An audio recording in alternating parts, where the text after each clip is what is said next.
Hey, everybody. Are you with me when I say life can be amazing at times, but it can also be extremely challenging? I know, I've been there myself, learned some valuable life lessons along the way, and now I'm here to help you. It's no coincidence you found your way to the Relevate podcast. I'm your host, Rena Olson, a self-proclaimed inspirer of others. Together, we're going to dive deep into raw and honest conversations with real people. My hope is that through these stories, you too will be inspired and ready to tackle whatever's holding you back or breaking your heart. Then you'll be free to live a life of purpose and true fulfillment. I promise it's possible. Let's Relevate. Hey friends, Happy New Year. Welcome to the Relevate podcast.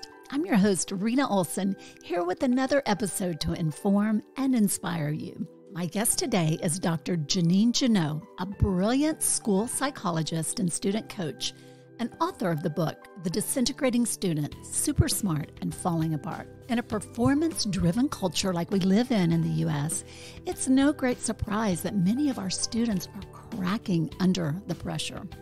Dr. Jannot is here today to walk us through what you can do to identify potential problems with your student and ensure they develop the skills they need for success, not only in school, but also for life.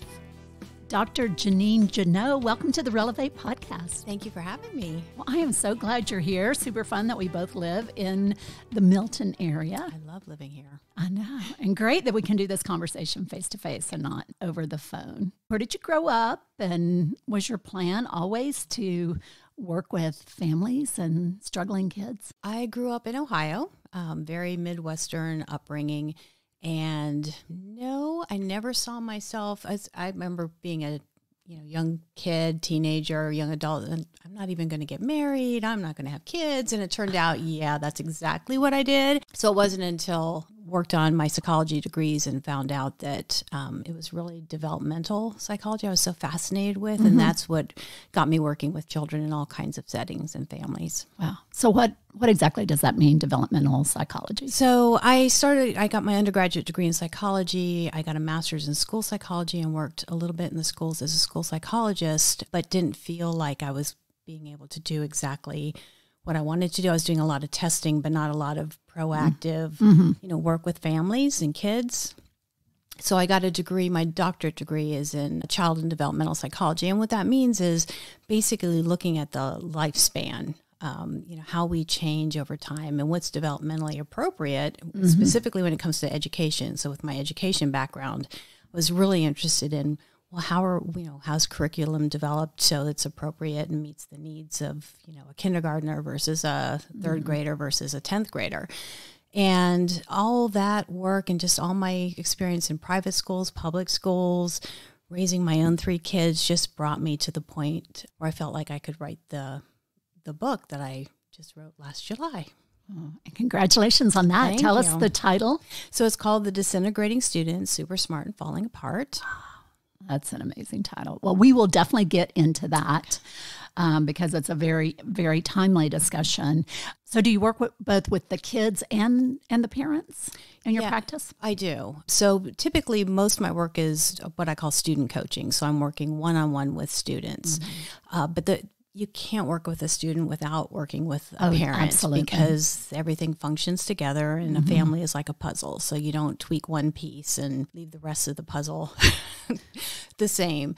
Right. So I work with the parents to kind of really figure out what their concerns are, and then we'll work with the child individually and coach them in the areas that they need the most help. So when people find their way or make their way to you, are they usually in crisis or do they see it coming or? It's a mix. So a lot of times, initially it was crisis management. So it was the kids who were really starting to fall apart in school. And what I've noticed though is as more people are aware of what the issues, the underlying issues are that are causing our kids to fall apart, that parents are being more proactive now, trying to recognize those signs of struggle and, getting them the help they need earlier. Yeah. Which I love that. Yeah, most definitely. And I don't know if it's we just have so much more access to various forms of media. I mean, it really seems like there's so much crisis with our young people today. Is that real, do you think? We are in a mental health crisis. There was a study released. It's actually based on 2 studies. These came out in September, just this past September, that listed, they were looking at risk students for being at higher risk for mental health issues, behavioral issues. Mm-hmm.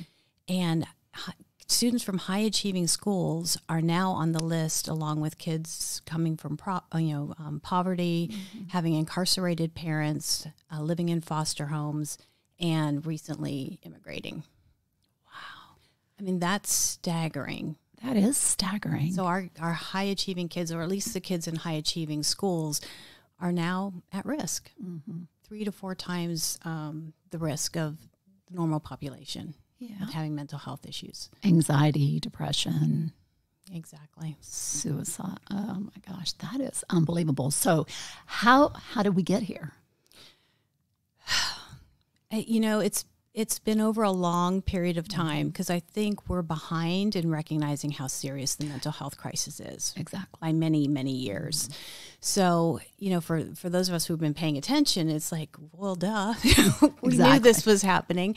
But I think for the general population, it's just now become sort of like, oh, this is a real significant problem. Right. The suicide statistics just came out recently. And again, they were just horrifying. Right.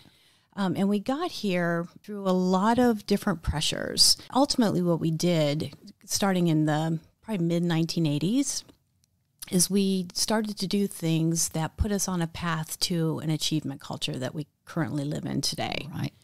So it was shifts in parenting that started to occur then. There were more latchkey kids. Moms were going back to work. Play dates started to become a thing. Kids weren't playing outside the way they used to. Video games started to kind of start to creep into a lot of our kids' recreation. And then one of the biggest things that happened was the No Child Left Behind legislation, which really fueled what today I would call an achievement culture, where we're really very data-driven, right, instead of values-driven. Oh, gosh. So we care about scores and numbers and GPAs and all, class rank instead of, curiosity and resilience and creativity. We don't, we're not valuing learning anymore. And when it's the culture that's driving that, that's what then seeps down into our educators, into our parenting, into what the students, they're feeling the pressure from absolutely all sides. Right. And I think that's how we got here. And I know I have 2 kids. I believe my husband and I raised really well-rounded kids. It just seemed like so much emphasis was put on, the ones that had all the AP classes and that were, super achievers. And they're not their school. And a lot of times parents don't understand that. They might say they understand it, but deep down that's just really sometimes hard to accept, that if they're not getting into the school that you want them to get into, that's disappointing or embarrassing in some way, and our kids are feeling the same way. Yeah. So ultimately, I don't think that should be I think parents are way too invested in that decision. Don't you agree? 100%. I personally, my older kids, I have one who's graduated college and one who's very close. And I have one that's still in high school right now. But the 2 older kids, they did it themselves. They filled out the applications. They wrote their essays. I don't even know what they wrote on their essays. I didn't check them. I didn't, because they were going to college and they needed to do the things they needed to do. And I was not going with them. Exactly. Nor did I want to know all the things that they were doing and checking up on them. Right. So I figured if they couldn't handle that, even though it's a very high stakes endeavor, I completely understand how much is at stake when these kids are filling out these applications. If we can't get them to the point where they can own that, it's just going to extend the anxiety. And the but issues. When you say how much is at stake, do you really believe that? So personally in my family, no, Okay. I don't. Because I feel like my kids are 'Cause I don't believe fine that. wherever they go. But it is, I can tell you, I have a hard time finding a lot of parents who don't believe that, that they really, as much as they understand that the kids are under too much stress and this shouldn't matter, it does. It does. And that's kind of the part, and again, that's part of being in the culture. It's just baked in the cake. So achievement culture. We behave in a way that's consistent with our attitudes and beliefs, and our attitudes and beliefs oftentimes are shaped by the current culture that we're in. So we're almost going against the tide by saying, yeah, we're fine with this school or that school or whatever. That's not the norm right now. Right. And I have no problem being countercultural at all, because I think college is such a blip on the radar, unless you were going for a very specific expertise. Like if you know you want to be an audiologist and Auburn has the best school, then, that's different. But I think the majority of kids, they don't really know what they want to do. Exactly. And that takes time. It does. And it's a lifelong process. And college should be about that discovery process. Exactly. And it's unfortunately, by the time our kids are graduating high school, by and large, so many of them hate learning, hate school, and they're literally checking boxes to do what they need to do to get to the career that they want. So college is not even, it doesn't even have the same, I don't think it has the same appeal that it had like when I went to college. Sure. I think, again, it's just another, I've got to check these boxes off and survive it. Right. Let's talk a little bit more about the achievement culture. Okay. And as a parent, what do you need to be aware of? So the research I mentioned earlier that came out that said that kids from high achieving schools were at an increased risk for mental health issues. There's some other studies that have or a little earlier than this, but looked specifically at what protects kids in high achieving school cultures. And it turned out, I hate to say this, but moms actually played a role. So it was mothers who valued character over achievement. Right. So I'm not sure exactly why it was the moms in particular, but that's what the study found, was that if a child has a sense that who they are and what they're about and their character and what they value matters more than the achievement, that's very protective. Wow. Which I think is very powerful, because that almost gives parents permission to follow their heart and their gut, which I think tells them we shouldn't be worried about which school they get into. We shouldn't be worried that their GPA is at this level or that level, or what their class rank is. And again, that's what the achievement culture is suggesting to us. And the problem that parents run into is that even if we take the stance that it doesn't matter what the next step is, I'm there to support you, and you're going to do well, and you're going to find your way, and mistakes are going to happen, and we're all okay with that. Even if we do that and say that and live it and breathe it, can fall flat too. Oh, the kids are in, they're getting, like I said, it comes to them from all sides. So it's really important they have that piece from the parents, but they are getting a whole different story from their peers, especially if they're high achieving kids and their peers are other high achieving kids. They're getting it from the educators that they see on a daily basis. And so a lot of times our kids won't buy into it, even if we're suggesting that they do. Well, and I think you have to start early too. Really early. Yeah. How early would you suggest? So I think, because part of the reason that this has become an issue with our older kids, so middle school and high school, is because they get what I call fixed mindset. So a lot of their self-esteem, especially our bright kids, is wrapped up in being smart. And this is something they've heard since they were real little. Yeah. Over and over and over. You're so smart. You did that so quickly. That was amazing. And how we as parents can help is to kind of, when they're young, be more careful about how we praise them, because we're praising on things that they don't have control over. We're praising the talent. We're we're praising the gifts, and it's easy, you know, and it sounds good in the moment. It's so nice to tell somebody, you're so smart, you're so pretty, you're so athletic. So what happens when they get the bad grade or something happens, all of a sudden, are they not smart? And again, if they've identified that way, if they've internalized it, that causes a whole thing to start happening with their self-esteem when they're in middle school and high school. Yeah. So how would you suggest we reward that? So it's about praising what they have control over, and that's effort. Right. So how they approach the task, the amount of time or effort they put into it, their creativity, things they have control over, then that just encourages that kind of behavior. Now, the problem with that is it's really hard to do. Right. It's hard because it's more, you have to be more mindful. It's just not the easy, you're smart, athletic, you're pretty, to be more careful about your words. Right. Well, and I think so much is expected of parents these days, like to be plugged into what the grades are. You know, it's when I grew up, I mean, my mother did nothing. She'd take me to get, you know, some new clothes at the beginning of the year and some school supplies. But and your grade card would come and be like, oh, okay. Exactly. Yeah, that was sort of the check-in, right? Exactly. Yeah.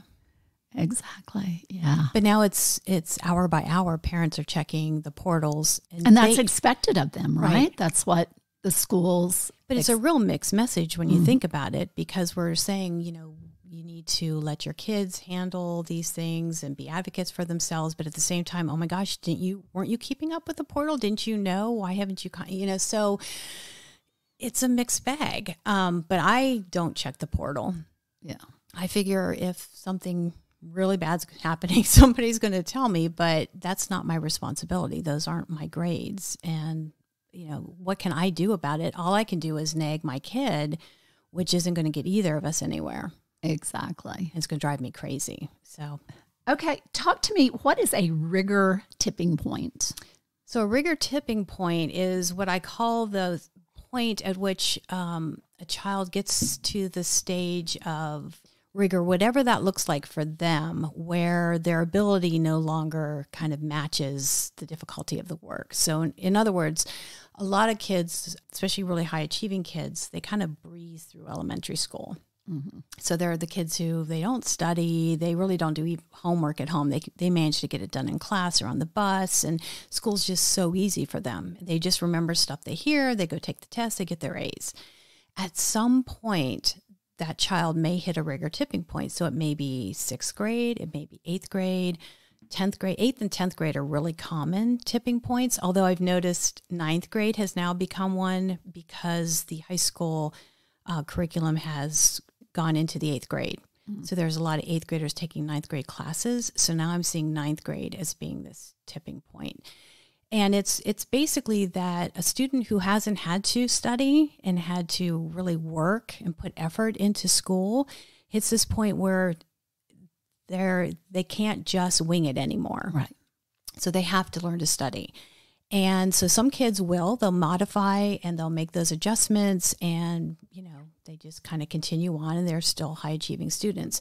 But for other kids, especially those kids who have more of that fixed mindset where their identity is tied up into being really smart and they tend to have kind of a fear of failure, these are the kids that start to fall apart because they don't know how to study. Studying means trying and putting in effort and time, and they look at that as, well, that's what the kids who aren't smart have always done, and I'm not going to do that. So it's embarrassing to them, and it's just a really devastating time in a family because communication tends to break down. Right, and you're dealing with teenagers too, which that's already a whole nother thing. Exactly, and misunderstandings and miscommunication come out of this because if you're not communicating effectively, then you basically are making up your own story in your head as to what's going on. Right. And the parents think, which as a parent, you have to kind of fill in the blanks. Right. Because usually you'll say something. So a parent at this time when their child hits a rigor tipping point, they say, what's going on? Why are you getting C's? What's happening? Do you need a tutor? Blah, blah, blah. And the kid says, I don't know. Exactly. Or nothing. And they're not lying, because they literally don't know what's happening and they're freaking out. But the story in the parents' head is that they don't care anymore. You know, my student who used to, care about school and like school, they don't care, they're not motivated, and they're doing this on purpose. Because I've offered tutoring, I've suggested this, I've done this, and they're turning me down, and they're not doing anything differently, so this must be in their control. And then you look at the student and what's going on in their little brains, their story is quite different. Right. They think, well, my parents clearly care more about my grades than they do me. Mm-hmm. My parents are disappointed in me, which even though they don't act like it, that's very devastating to our kids. They also think it's only happening to them, which it's not, but they all kind of hide it from each other. They're in the peer group. So they think that, and they think they don't have any control over it. They don't know what to do. But such good awareness about issues such as this that are happening, it's not just happening in our community. I'm sure this is a nationwide thing. I think so. Wow, so interesting. In your book, you talk about how the blame goes outward. What do you mean by that? So kids who are in a mindset where they're feeling threatened, particularly around how smart they are, they're very careful they'll self-handicap and self-sabotage sometimes to try to keep anybody from knowing that they're struggling and they're not smart anymore. Because again, this is the deep-seated fear that I'm not smart now. And what they're trying to do is basically shield themselves from anything that's going to out them and expose this weakness. So they have this fear of failure. So anything that's challenging to them, and when you're hitting these rigor tipping points, when you're in, some of the 9th, 10th, 11th grade classes, you're taking AP and honors, it's going to be hard.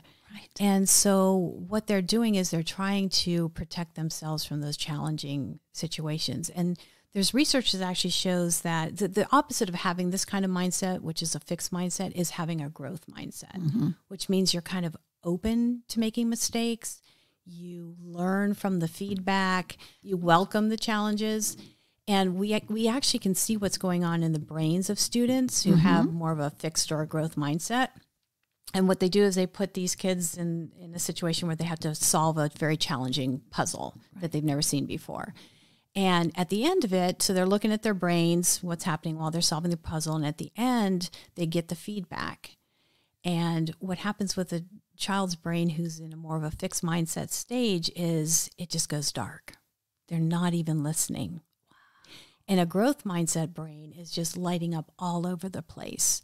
So, this is all about kind of self-protection. That is so interesting. So is that something that you can learn, or is that kind of your God-given hardwiring? No, that's the awesome thing about it. It is just a tweak in thinking.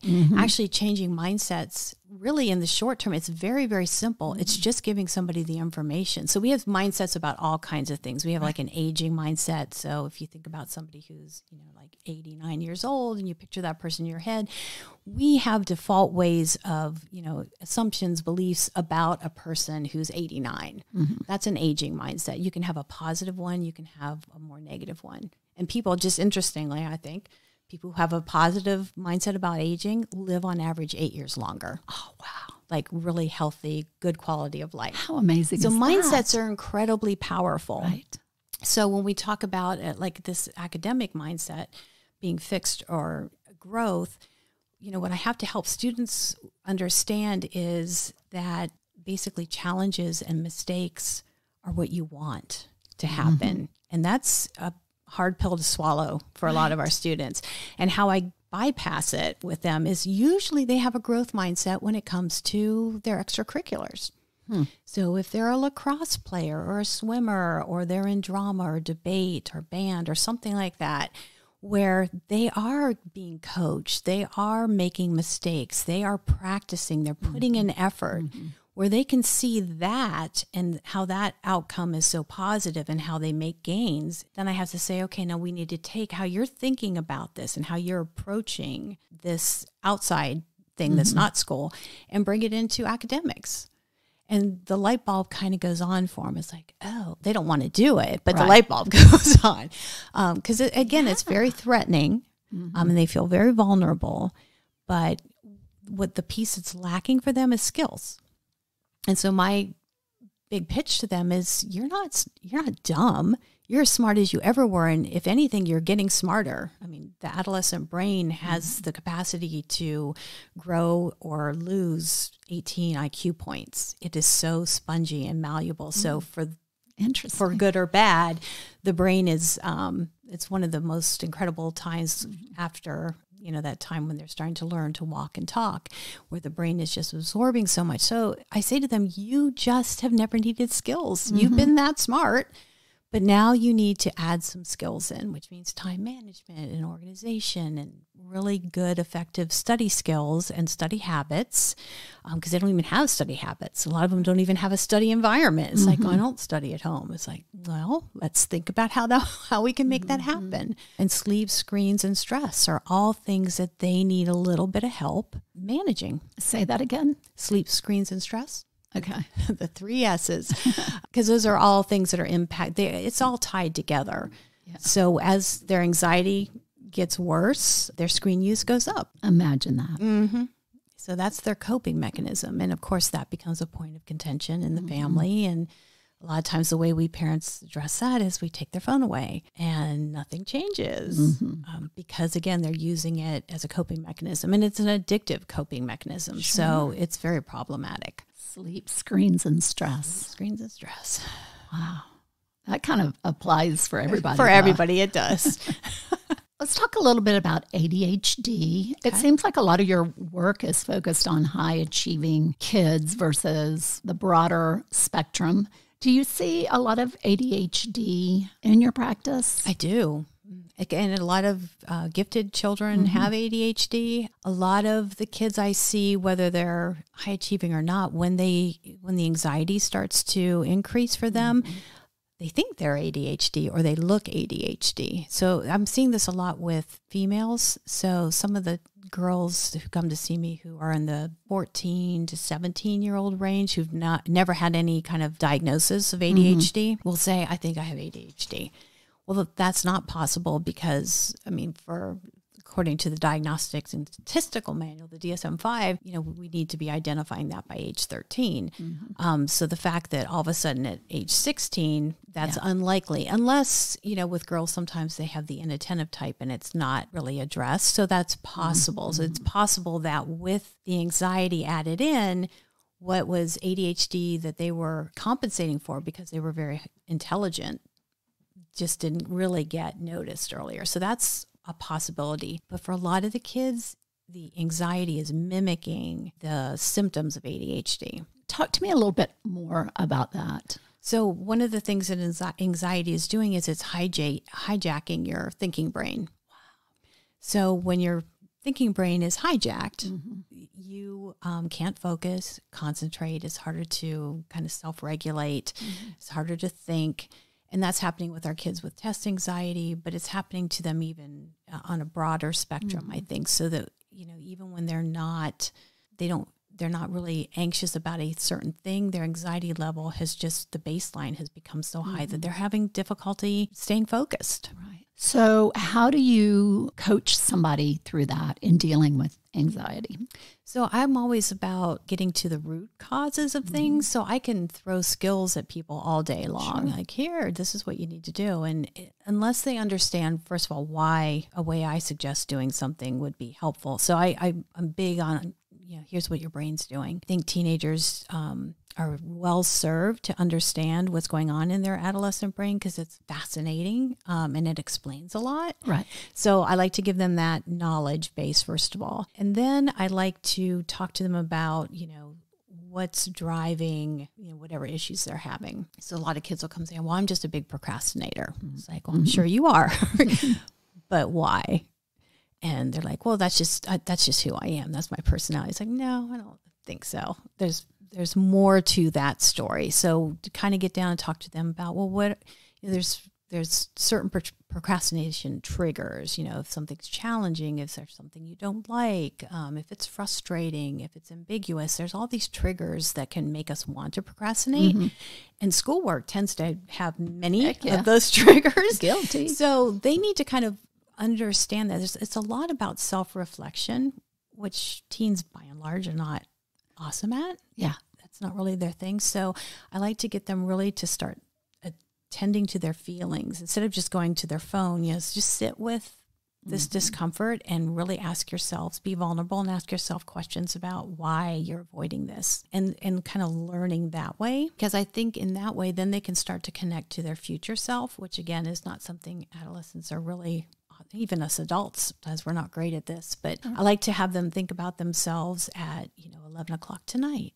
That's future you. What do you want to be doing? Do you want to be stressing out because you've got 2 more hours of homework? Mm-hmm. What about, you at the end of this week, or you at the end of finals, at the end of the semester, you when you're ready to graduate for high school? What do you envision? What do you want? What are your goals? What do you value? And those are the things they need to start thinking about, because that's going to be what gets that internal motivation lit up in them again to want to learn. It has to be for them. It can't be because everybody's just telling me I have to. That's miserable. Right. And that's what a lot of them are doing. Yeah.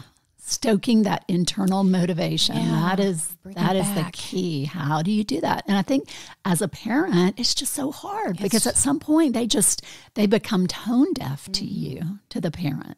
And it's not in our control. And that is the hardest thing as you go through parenting. I have found the older they get, the less control we have. And we've been so used to being large and in charge with our kids. Yeah. And sometimes we don't make that adjustment and we just keep trying to power through adolescence in the same way we did, when they were younger, and it backfires. Right. So as a parent, we really need to be adjusting our parenting as the child gets older, wouldn't you say? I do agree. And it's sort of a paradox, because another piece of parenting adolescents is there's a part of us that treats them like they're full-grown adults. And we have these expectations that they will handle things like a full-grown adult. And the problem is they may look it on the outside. Right.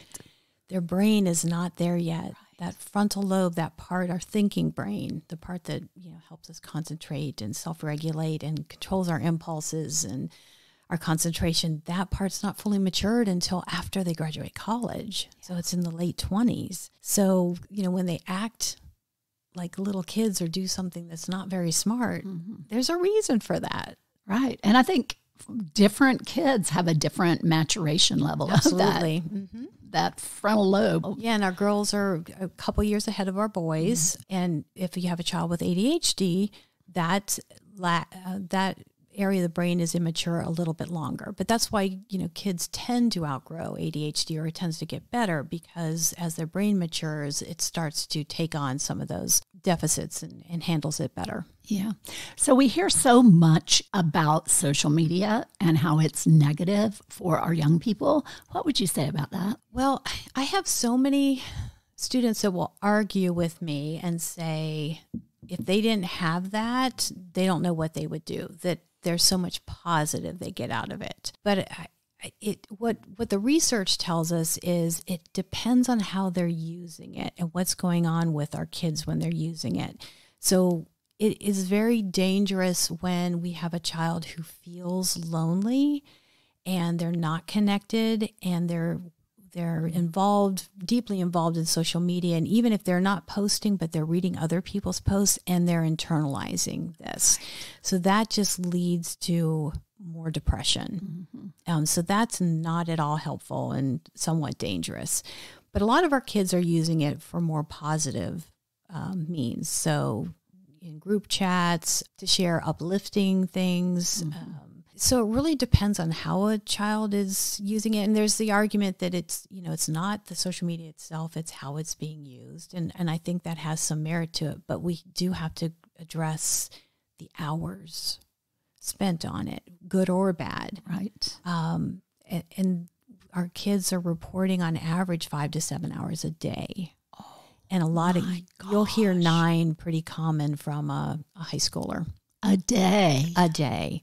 That's a full-time job. Wow. And they're on their phones during class, too. They're on their phones during class while they're doing homework. I just don't get that. You cannot pay attention if you're on your phone. They're not.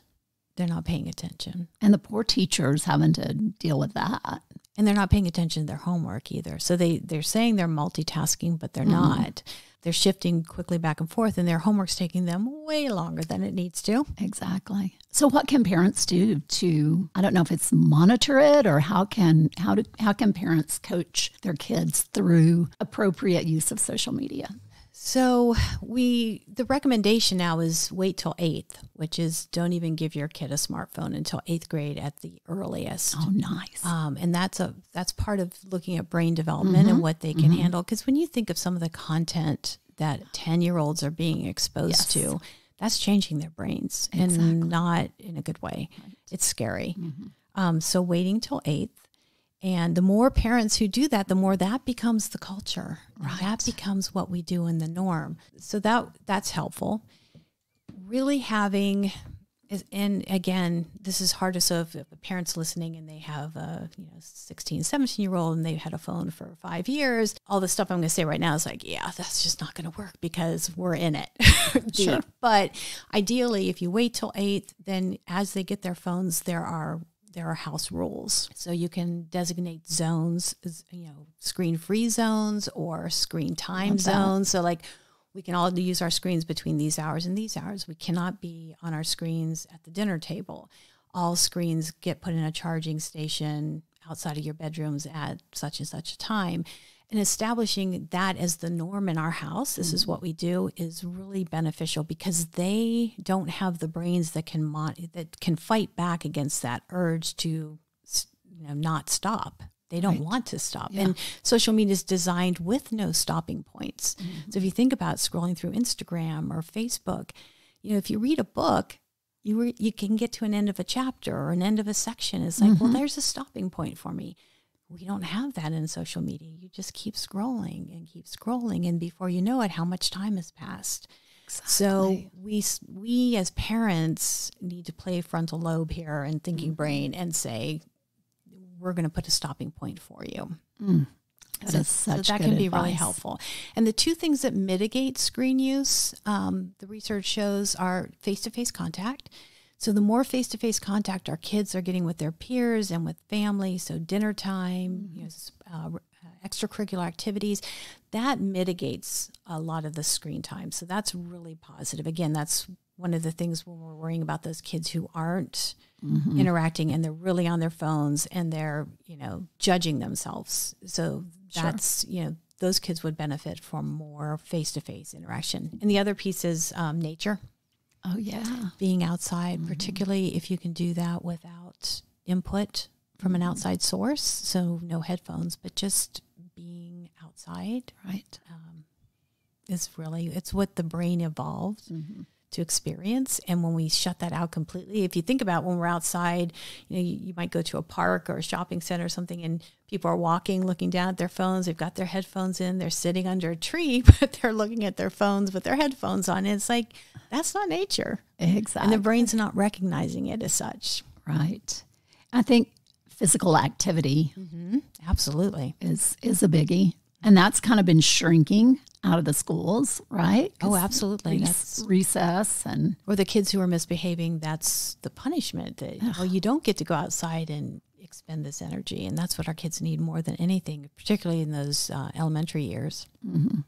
Yeah. And even in high school, I remember my kids, they took APE class for like a semester. It was not a required thing, which I think it should be. Yeah. Because that's just, for me, working out is the most productive way to deal with stress. Right.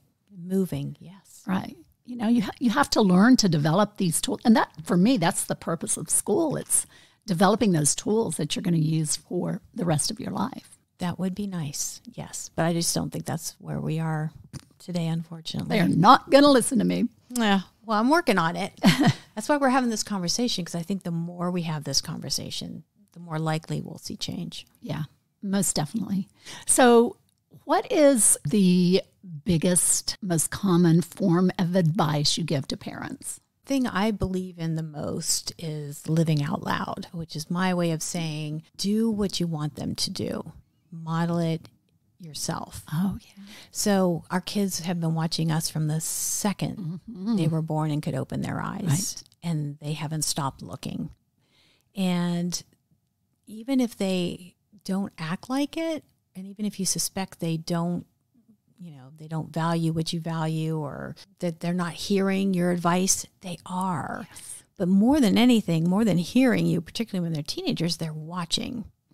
And they're learning from us. And that's why we turn into our parents, because we were watching them. And even though we say we never will, we ultimately do, because that's what we saw, and that's what we know, and that's what we understand and feel. So for me, the best thing, because I want to solve problems, and my teenagers don't want me to solve their problems. Right. So all I could do was try to model the things that I wanted them to be comfortable with in myself. So, I'm a former fixed mindset person.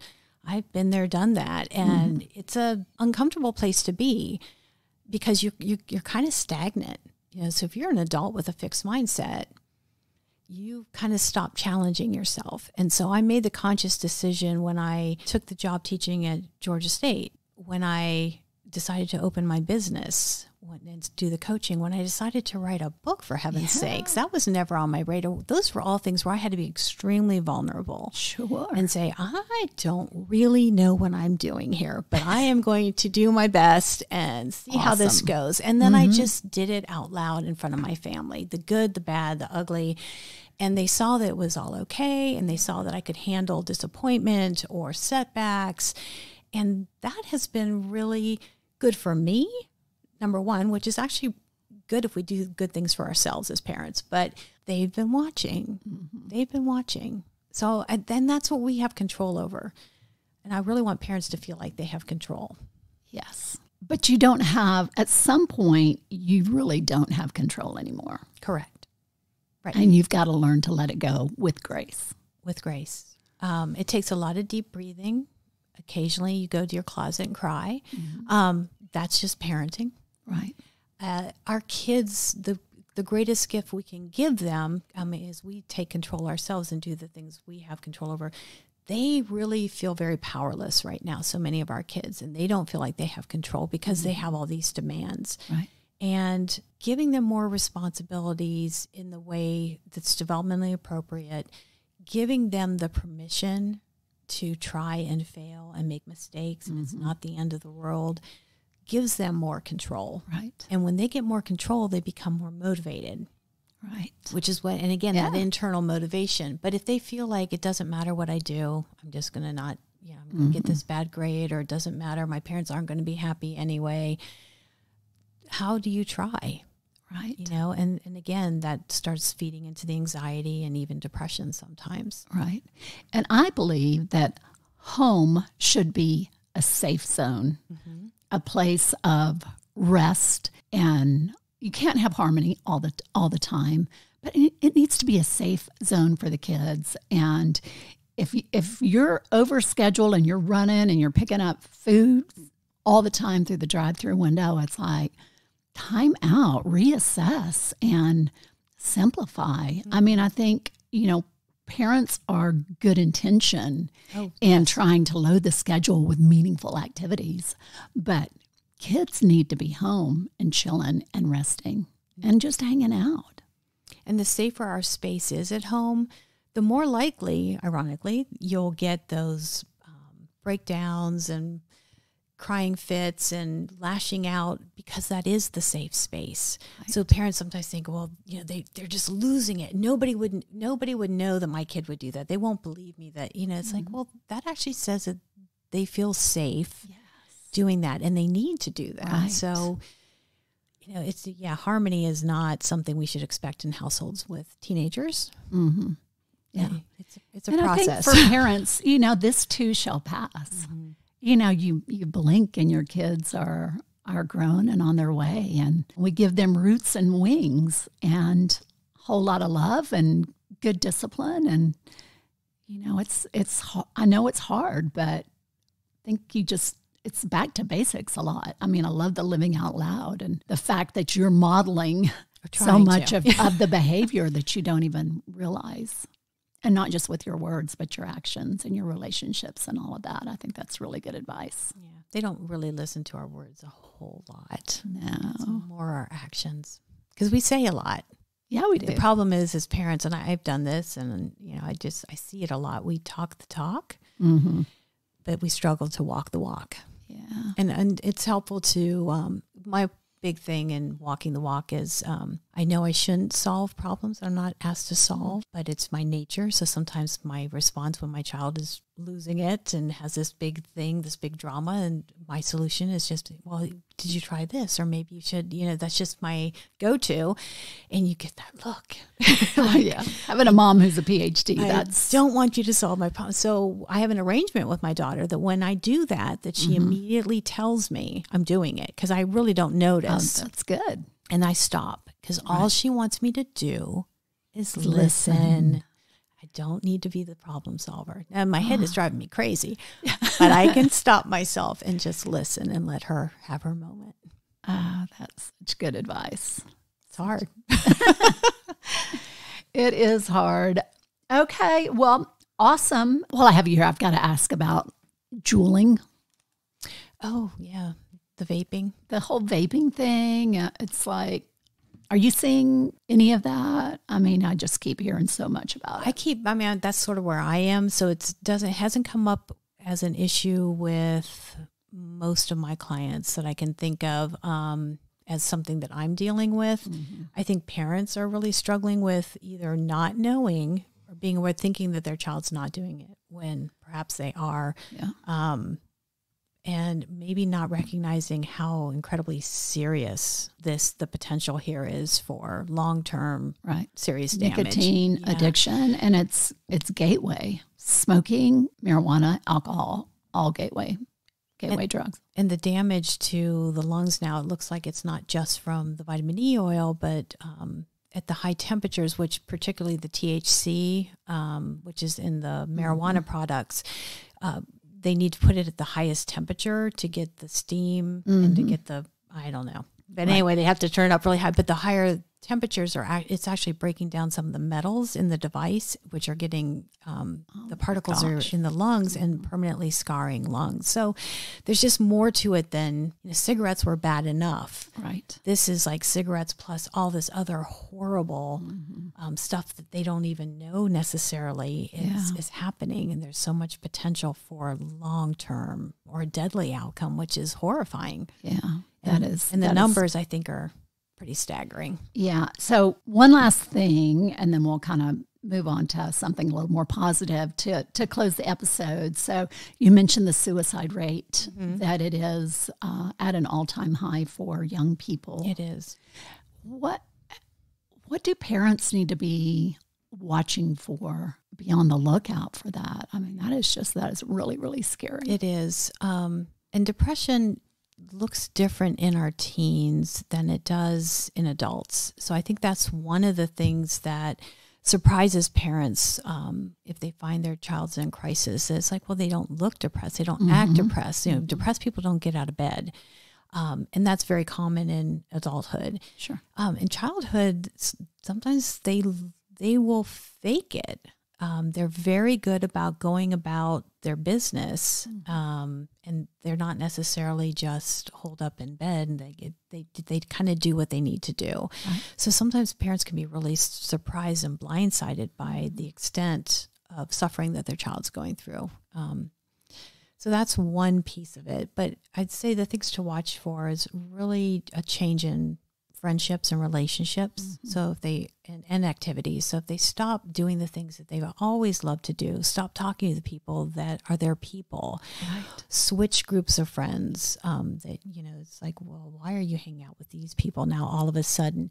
So those kinds of really, large behavioral changes can be red flags that something more serious is going on. And just trying really hard to have open communication with our kids, which means as parents, we have to be vulnerable. Sure. We might have to say things like, you're scaring me. I am so worried about you. And I need to have a conversation with you about what's going on. I'm not going to judge you. Right.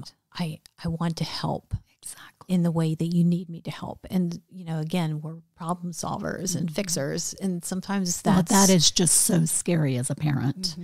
And that takes an unbelievable amount of bravery to have those conversations. It does. Because when and there's this thing in the back of our heads that says, well, we can't mention suicide because I don't want to put the idea in or make them think that's an option. And, I've been in the mental health field in some way or another for 25 years, and I still have that nagging feeling, and it's uncomfortable to say, are you thinking of killing yourself? Have you ever had thoughts of killing yourself? But it's what we have to say. Yeah. Because people will answer you honestly. And sometimes you'll get a kid say, yeah, I've thought about it, and they'll qualify, because having suicidal ideation in adolescence is not abnormal. It's the thoughts and the thinking that goes beyond the ideation to, yeah, I've thought about, doing X, Y, and Z to make it happen. Those are, that's a conversation that would warrant further follow-up. Right. For sure. So the follow-up would be to get with a licensed counselor. Yeah, absolutely. To get professional help. Get professional help. Such great wisdom. Thank you for sharing that. Oh, it's my pleasure. Okay, totally switching gears. So the word relevate means to uplift or inspire. In closing, what words of advice do you have for my listeners as it relates to challenges of parenting and teens and being a parent? Well, I think the most uplifting thing as a parent to think about is if you're listening to this podcast, or if you've read my book, or you've read any other book because you're worried about your kid or you want to be a good parent, you're a rock star parent. Yes. You're not perfect, because there's no such thing. Right. And the fact that you care and you're trying your best day in and day out, year after year, that's what you need to be doing. And that's what our kids see. They're going to forgive our failings. Sure. They want to be loved. They want to be seen. That's what our job is as parents, which is really not that hard when you think about loving your kids. Sometimes we just do it a little overzealously, and there's some unintended consequences to that. So, it's never too late to make a tweak here or there. I always say to parents when I do speaking engagements is, the last thing I want is anybody in here to have a moment of remorse or guilt for something you've said, done, or the way you've, parented, because that's in the past, and, we're not perfect, and we're all going to make mistakes. And the important thing is that we just keep trying to get better. Exactly. And that's what our kids will see. Exactly. Dr. Jeannine Jannot, how can people connect with you? Oh, so I have a website, JeannineJannot.com, and that has information about the book and my coaching as well as on that website. Okay. And I will link that to the podcast notes. So congratulations on writing a book and getting your PhD, and for just sharing these messages and really practical tips for parents on how to be better. And we're all a work in progress, but being a parent is our most important job. Agreed. So thanks for helping us be better parents. Thank you for the opportunity. I enjoyed it. It was absolutely great having you here. Parents, I hope you were taking notes. That episode was chock full of really wise advice for you and your student. Parenting is hard, truly a seemingly thankless job at times. I'm so thankful for people like Dr. Jeannine Jannot, who are here to help us along the parenting journey. You are a parent, I would strongly encourage you to pick up a copy of her book. The title, again, is The Disintegrating Student, Super Smart and Falling Apart. You can find it on Amazon. See the episode notes below for a link to the book and Jeannine's website. Who do you know that needs to listen to this episode? I encourage you to share with everyone who is a parent of a young or an adolescent-aged child. And by all means, if your child is struggling, please don't hesitate to get them help from a professional should you suspect something is wrong. Thank you, friends, for being a listener of the Relevate podcast.